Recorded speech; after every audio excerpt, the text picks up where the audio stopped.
s'envolent dans notre pays. Et dans un contexte de récession grave, l'UNEDIC prévoit une véritable lame de fond de 500 000 demandeurs d'emploi en plus au cours de l'année 2009. Cette situation d'une gravité exceptionnelle et sans précédent impose un service public de l'emploi fort et mobilisé à tous les niveaux. Cela veut dire un pôle emploi et des maisons de l'emploi qui conjuguent leurs efforts, coordonnent et articulent de façon complémentaire leurs actions respectives. Un an après l'adoption du texte sur la réforme du service public de l'emploi, que constatons-nous? La fusion ANPE-ACEDIC ne se passe pas très bien sur le terrain.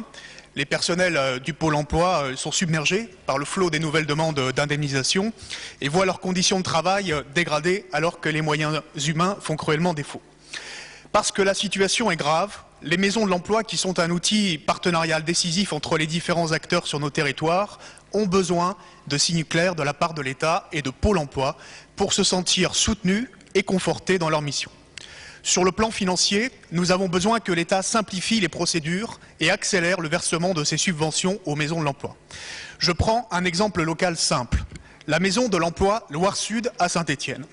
Les services de l'État ont versé la subvention 2008 seulement en novembre dernier et n'ont pas encore versé l'avance sur la subvention 2009 alors que nous sommes à la fin du premier trimestre. Conséquence, des retards en cascade et des actions initialement prévues qui ne peuvent pas être mises en place sur le terrain. Résultat, ce sont les demandeurs d'emploi du bassin stéphanois qui sont pénalisés au plus mauvais moment. Monsieur le ministre, comment comptez-vous favoriser concrètement la construction d'un véritable partenariat entre les collectivités locales, le Pôle emploi et l'État, qui se traduisent en particulier par une simplification des procédures financières? Merci. La parole est à Catherine Génisson.